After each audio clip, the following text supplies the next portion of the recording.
Bhakti and Sufi tradition. So in this chapter we have also clear about the Bhakti or Sufi branch. See what is Bhakti branch and what is Sufi branch. Bhakti branch is related to the Hinduism, that is related to the Hindu bhajans, kavita, dohe, etc. Sloks, and Sufism is related to the Sufi means Islamic culture, Islamic way of religion. So on that they have created a कव्वालीज, मुशायराज, Shama etc. वो अभी हम बाद में देखेंगे, लेकिन हम बात कर रहे हैं अभी भक्ति की. भक्ति में भी हमने देखा था कि साउथ इंडिया में कौन सी दो कम्युनिटीज थी जिन्होंने इसको सबसे ज्यादा आगे बढ़ाया था, and that is the Alvars and Nayanars. तो सबसे पहले हम इनके बारे में लिखेंगे कौन कौन से दिए हुए हैं दो, अलवार्स और नैनार्स. साउथ इंडिया, और बेसिकली साउथ इंडिया में भी कौन सा पार्ट दिया हुआ है, द अलवार्स और नैनार्स. अब देखिए ये दो ब्रांच है. अलवार्स किसकी डिवोटी है, विष्णु भगवान के, वेरी गुड. और ये है शिव भगवान के डिवोटी. दोनों ने क्या कर रहे हैं, यात्राएं करी है. क्या करेंगे, यात्राएं करी है, जिनको हम कहते हैं रिलीजियस ट्रेवल, रिलीजियस ट्रेवल्स. और जिसकी वजह से वहां पर क्या बने हैं, टेम्पल्स. Very good. और वो टेम्पल बाद में किसमें कन्वर्ट हो गए हैं, Pilgrim centres. Pilgrim centres, Pilgrim centres का मीनिंग होता है कि वो स्थान जहां पर देवताओं की पूजा की जाती है, और वो हो जाते हैं एक तरीके से तीर्थ स्थान, जिसको हम कह सकते हैं तीर्थ स्थान. इनमें इन दो कम्युनिटीज का सबसे ज्यादा योगदान रहा है. कौन कौन सी कम्युनिटी, अलवार्स और नैनार्स. नेक्स्ट में हम पढ़ेंगे इन दोनों के कास्ट के रिगार्डिंग क्या व्यू थे, यानी कि कास्ट सिस्टम को मानते थे या नहीं मानते थे. कौन, अलवार्स और नैनार्स. क्लियर. तो सबसे पहले क्योंकि उस टाइम हमारी सोसाइटी में एक और सिस्टम विद्यमान था, और वो था हमारा ब्राह्मणवाद. जो ब्राह्मण थे वो डोमिनेंट थे. क्या थे, डोमिनेंट थे, ज्यादा पावरफुल थे. वो अपनी आप को सुपीरियर मानते थे. कौन से ग्रंथ है ब्राह्मणों के, धर्मसूत्र और धर्मशास्त्र. Very good. धर्मसूत्र और धर्मशास्त्र. वेदों के अध्ययन के लिए तो उन्होंने कहा कि इसको हर किसी को पढ़ने का अधिकार नहीं है, और छोटी कास्ट को नहीं है. ठीक है, उनको सूत्रों, धर्मशास्त्र अभी आगे आएगा बेटा. अब यहाँ पर हमारा एक क्वेश्चन क्या प्रिपेयर होगा, what contribution, what the views of Alvars and Nayanars regarding to caste system. Caste. वो कास्ट को नहीं मानते थे, वो बोलते हैं और बिकॉज जो है अब हम देखते हैं हमारी बुक में क्या लिखा है. ठीक है, क्वेश्चन समझ में आ गया. पेज नंबर हम बेटा 144 पे है. हमारा पॉइंट है एटीट्यूड टुवर्ड्स कास्ट. सबको मिल गया बेटा, कल से बुक लेके आया करिए. ओके, है आपको. अब देखिए मैं आपको पढ़ के बताती हूँ क्या है. Alvars and Nayanars initiated a movement protest against the caste system, the dominance of Brahmin. क्या शुरू किया उन्होंने, प्रोटेस्ट ए मूवमेंट. क्या शुरू किया है, मूवमेंट अगेंस्ट ब्राह्मण. अब आपको ज्यादा लिखने की जरूरत नहीं, क्योंकि आप आइडिया लगा सकते हैं कि इस टाइम ब्राह्मण क्या थे, डोमिनेंट थे. Dominant in the sense powerful थे. तो वो कास्ट सिस्टम फैलाते थे. कौन फैलाते थे कास्ट सिस्टम, ब्राह्मण. जिसको किसने अपोज किया है, अलवार्स और नैनार्स ने. To some extent that is corroborated by that the Bhaks hail from diverse social background and the ranging from the Brahman to artisans and the cultivators, even the form considered untouchable. मतलब कि जो ब्राह्मण untouchable को, छोटी cast को क्या कह रहे थे कि आपको डिप्राइव किया जाता है, आपको राइट नहीं है किस चीज के रीडिंग का,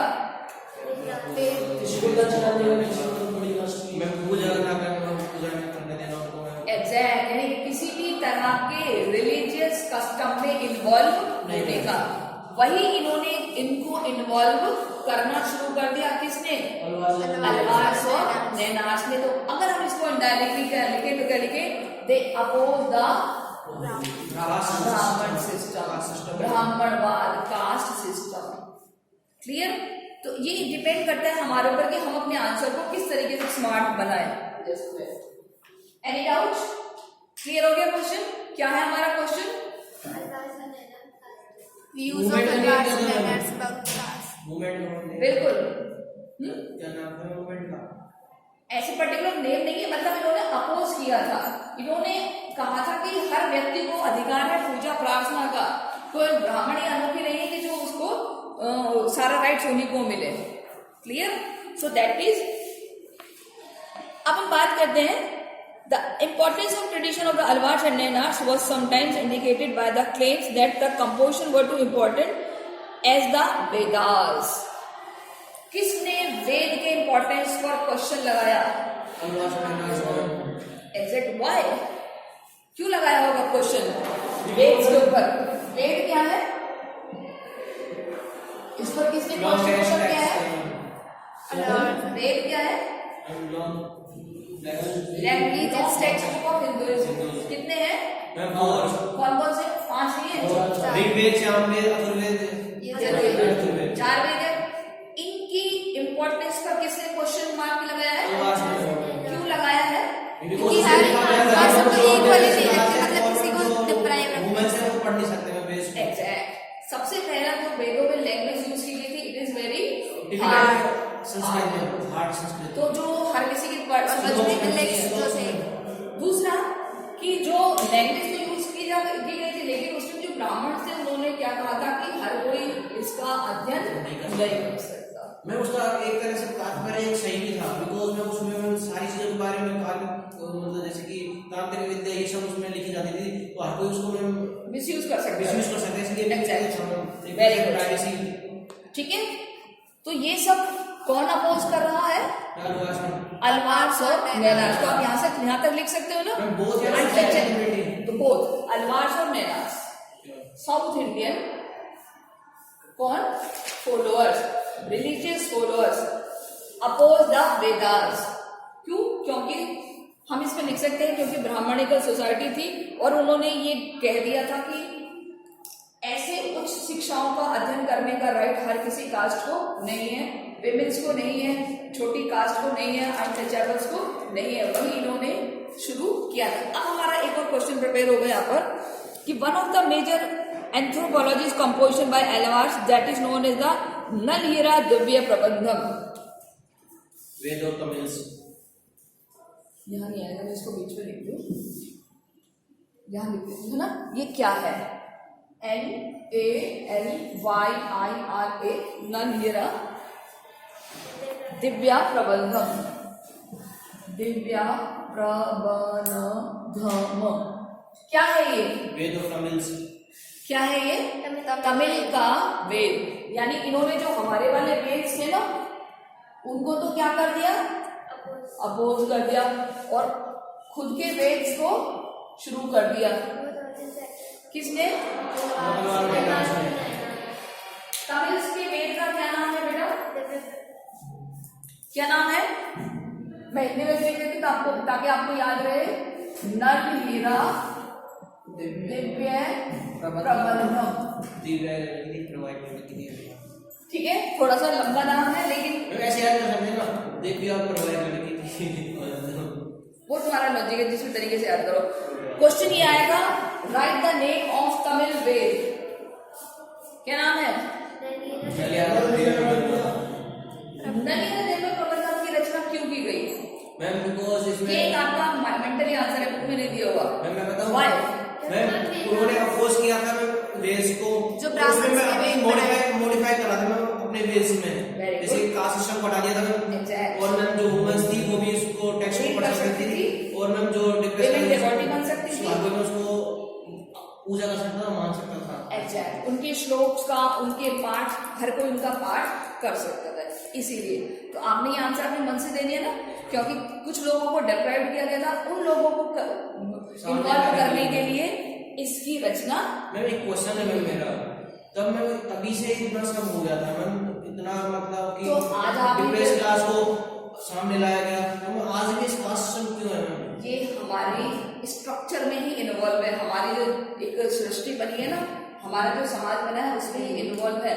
हम जब आगे मॉडर्न हो जाएंगे तो भी इन्वॉल्व हम रहेंगे। ये कह सकते थे तो एक तरह से फेलियर था, स्ट्रगल था, सारे स्ट्रगल्स।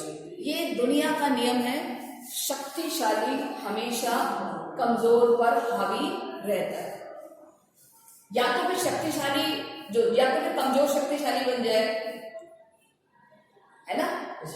सब शक्तिशाली हो ही नहीं सकते, अगर सब शक्तिशाली होंगे तो समाज रहेगा ही नहीं, है ना। तो फिर तो किस पर रूल करेंगे। इसीलिए ये सिस्टम चला आया है और चला रहेगा। Is this clear? आपने क्या नाम था, हर्बर्ट स्पेंसर की थ्योरी पढ़ी है, survive the fittest. Survive the fittest junior classes में पढ़ी होगी ना। योग्यतम की विजय, जो व्यक्ति योग्य होगा, सक्षम होगा, वही व्यक्ति आगे बढ़ेगा, वही सर्वाइव करेगा। आप देखते हो कीड़े मकोड़े मर जाते हैं, छोटे जो जंगल के एनिमल्स हैं उनका शिकार हो जाता है, तो ये वहां पर भी इन्वॉल्व है, ये मानव जाति में भी इन्वॉल्व है। तो ये क्या है, हमारी संरचना ही ऐसी है। क्लास में सभी तरह के बच्चे होते हैं, सुपर इंटेलिजेंट, उससे कम, बीच वाले बच्चे, डाउन और डाउन टू डाउन भी होते हैं। हर कोई इक्वल नहीं होता ना। अगर वो डाउन टू डाउन है वो भी अगर सोचे कि हम बन जाएं टॉप, तो फर्स्ट नंबर पे कौन आएगा? फिर कोई नहीं आएगा। क्यों नहीं आएगा? तो सारे आएंगे। क्यों? स्ट्रगल जो स्ट्रगल करेगा वही तो आएगा। ठीक है, फिर किसको बनाएंगे हम टॉप? तो अगर सारे मेहनत करेंगे, सारे अगर 100 ले आए तो क्या, तो एक से बहुत ज्यादा होगा ना। तो ये कुछ जो है स्ट्रक्चर हमारे ऑलरेडी एग्जिस्टेंस में है, हमारे उसके साथ हुआ था द्रोणाचार्य, गुरु द्रोणाचार्य ने किया था। एग्जैक्ट, उसका अंगूठा कटवा दिया था, लेकिन नहीं तो ये मुझसे भी ज्यादा। अब उसने बेचारे ने क्या करा, इसलिए दे दिया क्योंकि वो मेरा गुरु है, उन्होंने मांगा है दक्षिणा में, नहीं तो बराबर हो जाते। अब ये नलियरा प्रबंधम आपको पता चल गया। इसमें अभी हमें कुछ क्वेश्चन करना और होंगे। The frequently describe as the Tamil Veda, underline कर लो, क्वेश्चन लिख लो, Tamil Veda. First, claiming that the text was as significant as the 4 Vedas, Sanskrit were cherished by the Brahman.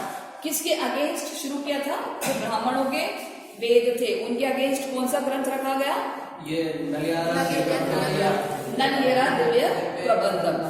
अब हमारा जो नेक्स्ट क्वेश्चन आ जाता है वो आ जाता है विमेन डिवोटीज का। हाँ बोलो। जब ये सब ये मैम जो ये थे, इन्होंने फिर ब्राह्मण में भी तो अपोज किया होगा ना इस चीज को। मैं आपने कल्ट ऑफ सिस्टम पढ़ा है? कल्ट सिस्टम कहाँ आया था? कल्ट सिस्टम इसी में स्टार्टिंग में आया था। क्या सीखा आपने कल्ट सिस्टम से? पूजा प्रणालियों का कैसे कोऑर्डिनेशन हुआ? उन्होंने मैम वो सिंपल लैंग्वेज में कर दिया था वुमेन को। तो उसमें कुछ ब्राह्मणों का भी तो सहयोग था ना। सारे ब्राह्मण विजिट नहीं थे, कुछ ब्राह्मण ऐसे भी थे जिन्होंने क्या करा, जो पुराने कस्टम से उसको चेंज किया, नियमों को सरल बनाया, लोगों को इन्वॉल्व करना शुरू। एग्जैक्ट, इस तरह हमारा जो कल्ट सिस्टम है वो इंटीग्रेट हो गया। और आपको क्वेश्चन में तो ये लिखवाया था ना, क्या लिखवाया था क्वेश्चन मैंने? How integrate the cult system. Clear? Integrate होना मतलब समन्वय होना, एक दूसरे में मिलना।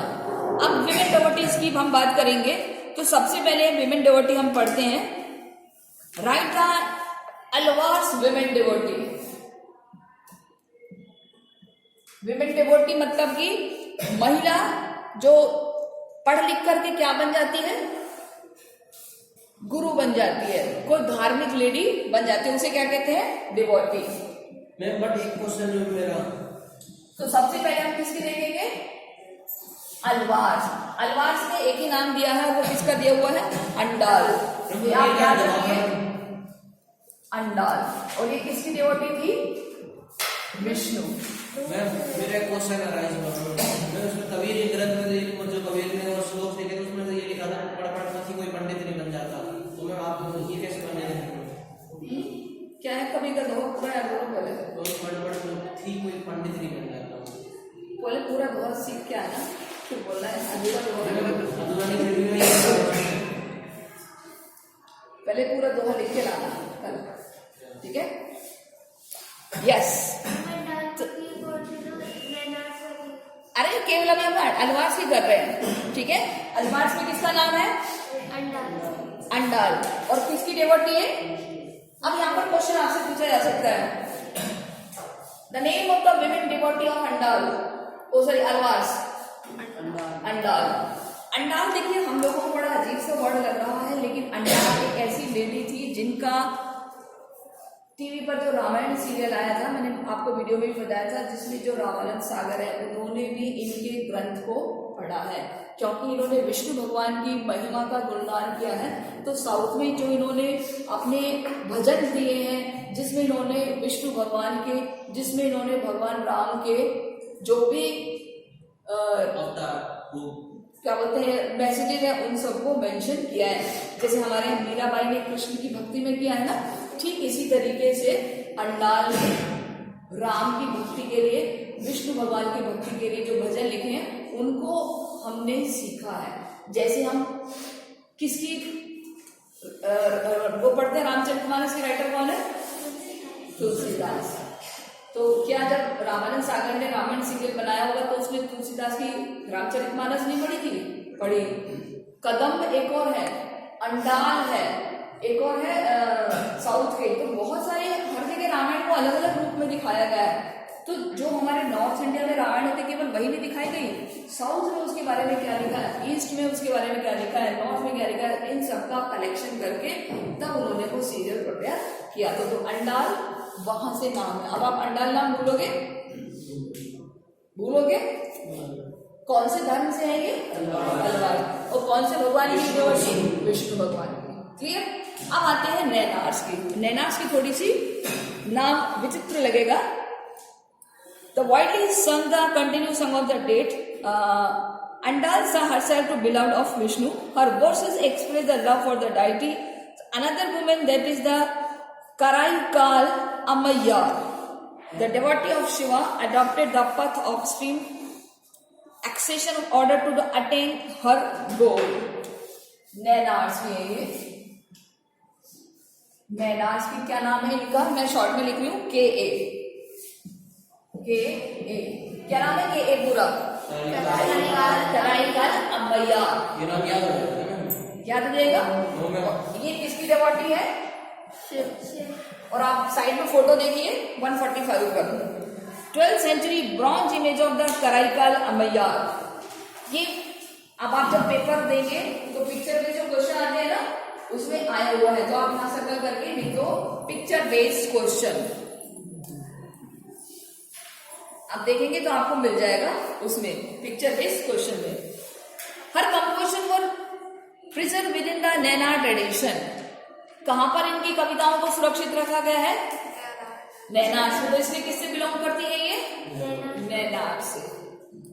These women renounced their social obligation but did not join the alternative order to become nuns. That their very existence of their composition posed to changing the patriarchal norms. ये question important है। कौन सी women devotee है जिन्होंने पेट्रिकल society के खिलाफ आवाज उठाई थी? पेट्रिकल सोसाइटी क्या होती है? Which women devotee have raised their voice against the patriarchal society? Karaikal Ammayar. What is the meaning of patriarchal society? पुरुष प्रधान समाज, जहां पर पुरुषों की सबसे ज्यादा चलती है उसे कहते हैं patriarchal society. Clear? Male dominant society. उसके खिलाफ किसने आवाज उठाई है? Karaikal Ammaiyar. Clear? Any problem? अब आप एक ब्लू बॉक्स दिया हुआ है, complication of devotional literatures, page number 144 पर दिया हुआ है। एक बार हम इसको देखते हैं इसमें क्या दिया हुआ है, और बहुत इंपॉर्टेंट चीजें हैं आपको अंडरलाइन करने। The 10th century the composition of the 12 alvars was compiled in the anthropology known as the Naliyara Divya Prabandhan, 4000 sacred compositions। कितनी हजार कंपोजिशन है इसमें? 4000। और किसने तैयार करे? 12 alvars were compiled। 12 अलवार्स ने मिलकर के इसको तैयार किया है, नलियरा प्रबंधन, जिसको क्या कहा गया है? तमिल्स का वेद। Very good. तमिल्स का है, इसमें हम ऐसे नहीं कह सकते कि भी किसका है, तमिल्स का है, और वो किसके बिलोंग करते हैं? Alvars. Clear? Next line, the poems of Appar, Sambandar and the सुंदरार, ये तीनों नाम याद रखने हैं आपको, फॉर्म्स द तवरम। तवरम क्या है? collection तवरम music high नहीं, व्हाट इज तवरम? favorite तवरम, तवरम, ये क्वेश्चन आया हुआ है। मैम ये मैम वो लोग मैम गीत गाते जो वो उनके जो मैम आप बोले थे वो अपनी कहलाते थे जो जाते थे ना, पन्ना पलटो 146 पे आओ, आपको करवाया हुआ है बहुत अच्छे से क्वेश्चन। तवरम क्या है? हमें तो नहीं करवाया। क्यों नहीं कराया? वीडियो में कराया रखा है सारा ये क्वेश्चन, व्हाट इज तवरम। और क्वेश्चन आया हुआ है व्हाट इज तवरम, ढूंढो और आपको बहुत आराम से मिल जाएगा। ये ना मैम, ये रहा, मिल गया, ये रहा। क्या है तवरम? भूल जाते हो सारा। शिव जी की high मैंने तुमसे क्या कहा था कि चैप्टर को घर से एक बार रीड करके आना, कब बोला था मैम? सैटरडे को। बोलेंगे तो करेगा नहीं क्या? मैम मैं क्या पढ़ा था मैम? जो हम रिवाइज करेंगे एक बार घर से रीड करके आना। मिल गया तवरम? क्या है तवरम? तमिल शब्द high क्या है तवरम? वो टेक्स्ट के फॉर्म में बना पोएम्स ऑफ नैनास में शिवा इन तमिल। ये तो नैनास की ना किससे रिलेटेड है? जो कलेक्शन है किसका? कविताओं का। कौन से भगवान के बारे में? शिव भगवान के बारे में। कौन सी लैंग्वेज में? तमिल में उसे क्या कहा गया है? तवरम।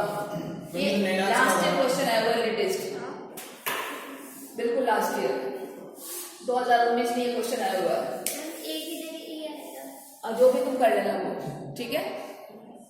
तवरम, ओके। Any doubt?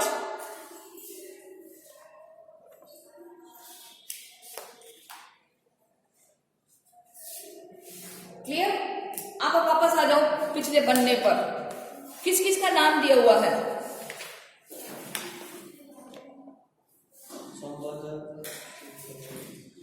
मैं आपको एक और क्वेश्चन दे दूं, आप इसका आंसर खुद करना। नैनार संत, नेम ऑफ नैनार संत, किन्हीं 4 नैनार संत के नाम लिखो।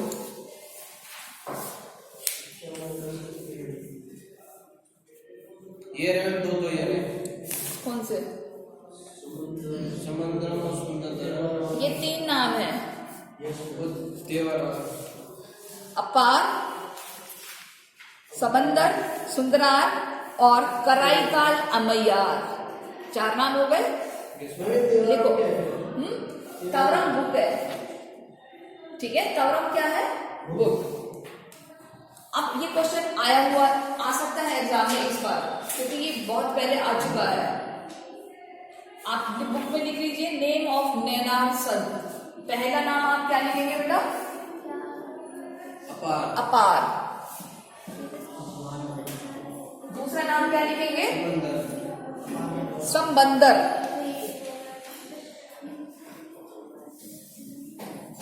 तीसरा नाम क्या लिखेंगे आप? सुंदरार। सुंदरार। और चौथा नाम क्या लिखेंगे? कराईकाल अमैयार। 4 कौन से संत हो गए ये आपके? नैनास के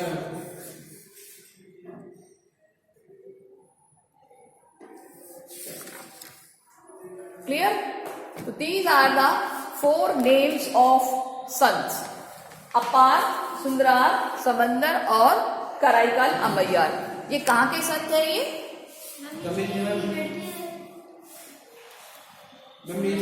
संत मानो बस। एक इसमें महिला डिवोटी का नाम दिया है, बाकी 3 पुरुष नाम है ये। अपार, सुंदरार, समुंदर और कराईकाल अमैयार। कहाँ के संत है ये? इससे पहले हमने किसके पढ़े थे? अलवार ने कौन सा ग्रंथ लिखा? ठीक है। साउथ उसके नैनाश के ये 4 ने। तवरम किसका है? तमिल का। अच्छा सब वैसे कम्युनिटी कौन से भगवान पर मैम, लिखा शिव गया? और शिव। तो जब हम ये कह रहे हैं कि जो नैनाश के जातक शिव के डिवोटी हैं, तो नो डाउट तवरम भी किसने लिखा होगा? जैसे नलियरा प्रबंधन किसने लिखा है? तो ऐसे ही तवरम किसका हुआ? क्लियर? इज दिस क्लियर और नॉट? थोड़े से ये कॉम्प्लिकेटेड है लेकिन इजी है। आप चाहो तो इनको लिख सकते हो अपने बुक में, चाहो तो नहीं, लिखना ही लिखना है, चाहो वर्ड नहीं चलेगा। अब मैं चाहूंगी जो होगा, ठीक है। तो ये आपका ब्लू बॉक्स इंपॉर्टेंट है, ब्लू बॉक्स इंपॉर्टेंट है। क्वेश्चन लिख लिया, क्या लिखा खुशी? क्या? क्या लिखा था? और अलवाज ने क्या लिखा? Name of 4 devotee yes ma'am. किसके? नैनाश। क्लियर? चलिए अब हम आगे बढ़ते हैं। The relation with the state, एक फोटो दी हुई है, एक जो कराईका लंबा यार की, वो कर लेना। आप देखिए पैराग्राफ वाले क्वेश्चन और आते हैं। अगर यही पैराग्राफ आ जाए जो लिखा हुआ ए डूमोन, तो आप क्या क्वेश्चन में क्या लिखेंगे? ये जो एक लेडी बैठी हुई है ना कराईका लंबा यार, इसके आगे कुछ पोएम्स दी हुई है। एक फीमेल पे with bulging veins, protruding eyes, white teeth, shrunk stomach मतलब भिजा हुआ पेट, इनका जो एक स्ट्रक्चर दिया हुआ है ना, उसके बेसिस पर है। रेड है। ये एक अपने पास रिफ्रेशर में है, इसके क्वेश्चन उसमें से हम सेलेक्ट करेंगे। मुझे याद दिला रहा है क्योंकि 5 नंबर में आता है आपका ये पैराग्राफ। लिखवा देना इसके क्वेश्चन में लिखवा दूंगी आप। कैसे कैसे आएगा 5 नंबर में? 3 क्वेश्चन आएंगे, 1 नंबर का और 2 नंबर के। इसके से पैराग्राफ लिखा है पैराग्राफ लिखा आएगा, उसमें से क्वेश्चन बने आएंगे। इसके हेयर किस कलर के है? नहीं, आपको क्वेश्चन का टाइप हमें एक बार देखना पड़ेगा क्योंकि ये वैसी वाली पोयम है ना, थ्योरेटिकल होते तो हम कर सकते हैं, लेकिन ये थोड़े पोयम बेस्ड क्वेश्चन है। आप मुझे याद दिला देना, मैं आपको रिफ्रेशमेंट से करा दूंगी वाला। रिलेशन विद द स्टेट, यानी स्टेट के साथ क्या रिलेशन से। तो सबसे पहले अगर हम देखें, चीफ डम्स किसको बोला गया है? What is the meaning of chief dumps? Tamil में जब हम चोल चेर और पांडास में वो जो रूल करते थे ना, कौन कौन है? चोलास, चेरास और पांड्या। पांड्यास, चोल चेर पांड्या, ये वहां की प्रमुख डोमिनेंट रूलर्स थे। लेकिन ये क्या थे? ये चीफ डम थे। चीफ डम्स का मीनिंग क्या होता है? एक तरीके से जैसे कबीले का सरदार होता है ना, एक राजा है और एक कबीले का सरदार है। तो राजा कौन हुआ? राजा हुआ। और कबीले का सरदार वो तो पूरे कबीले का राजा है, जो राजा के सुपरविजन में काम करता है। लेकिन ये वाले जो कबीले के राजा थे ना, कबीले के रूलर्स जो थे, ये मतलब कबीले के जो सरदार थे, ये बहुत पावरफुल हो गए थे। इन्होंने क्या करा कि जो उस टाइम राजा है ना, उनको हटा करके खुद डोमिनेंट बन गए थे। और आपको पता है ये डोमिनेंट कैसे बन गए थे? आप कहाँ पढ़ चुके हो? सेकेंड चैप्टर में। Very good. ये जन्मजात राजा नहीं थे, ये पावरफुल थे, इनके पास पैसा था, तो ये लोगों को हेल्प करते थे, लोगों को गिफ्ट देते थे। तो इनकी इमेज लोगों के मन में क्या बन गई? अच्छी इमेज बन गई। और इस वजह से ये क्या बनते चले गए? और ज्यादा पावरफुल बनते चले गए। बदले में लोग इनको गिफ्ट और पैसा देने लगे। तो इस तरीके से ये उस टाइम के बहुत बड़े बड़े रूलर्स भी बन गए।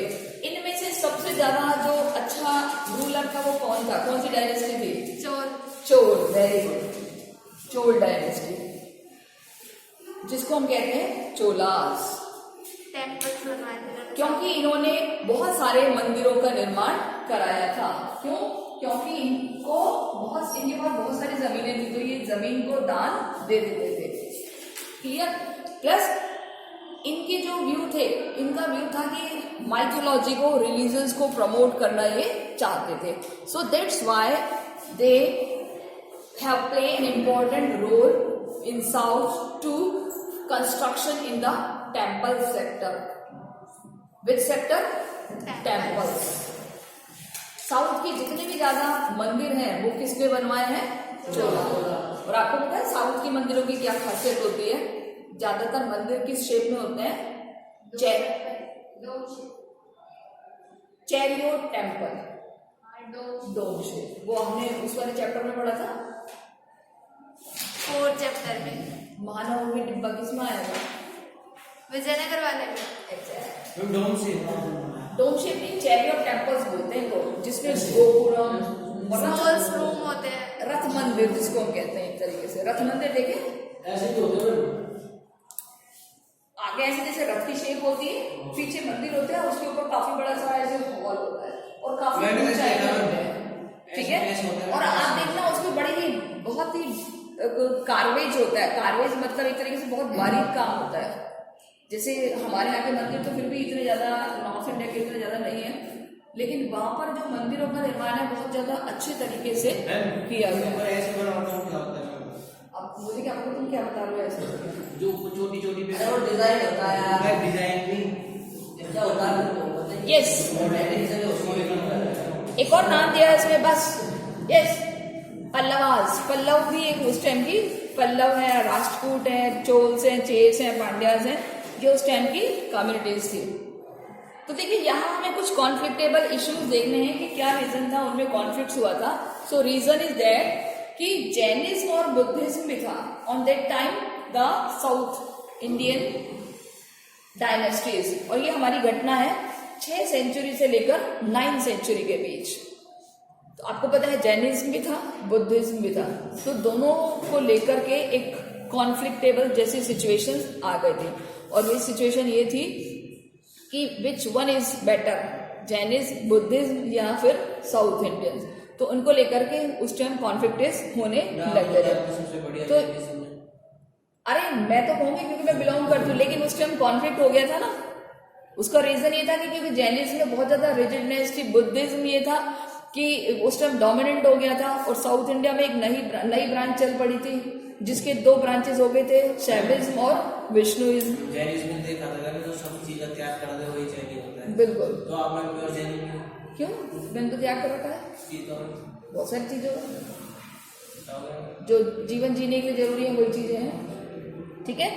यस, इन द 16th और 19th century, while Buddhism or Jainism had been prevalent to this region for several centuries, the support from the merchant and artisans communities, these religious traditions received occasional royal patronage. Underline this, यहाँ से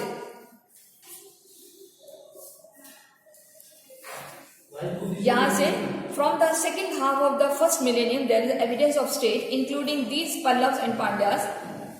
While Buddhism or Jainism had been prevalent in the region to several centuries, the drawing support from the merchant artisans. कौन support करता था? देखिए यहाँ पर है Jainism और बुद्धिज्म, और यहाँ पर है साउथ इंडियन ट्रेडिशन। इन दोनों में कॉन्फ्लिक्ट क्यों होने लगे थे 6 to 9 सेंचुरीज में? देखिए इसके 2 रीजन, एक रीजन अच्छा सा दिया हुआ है आपके ये आ सकता है एग्जाम में। जो साउथ इंडियन के जो ट्रेडिशन के फॉलोअर्स थे ना, धार्मिक गुरु जो थे, इनको कभी भी डोनेशन नहीं मिला था उस टाइम पर। जितना डोनेशन किनको मिलता था? जैनिज्म और बुद्धिज्म को। किससे? वहां के आर्टिसन से और मर्चेंट से। मर्चेंट मतलब व्यापारी और आर्टिशंस मतलब जो उस टाइम के कारीगर्स टाइप के पर्सन थे, वो उनको हेल्प करते थे। किसको सबसे ज्यादा हेल्प करते थे? ये जैनिज्म और, इसलिए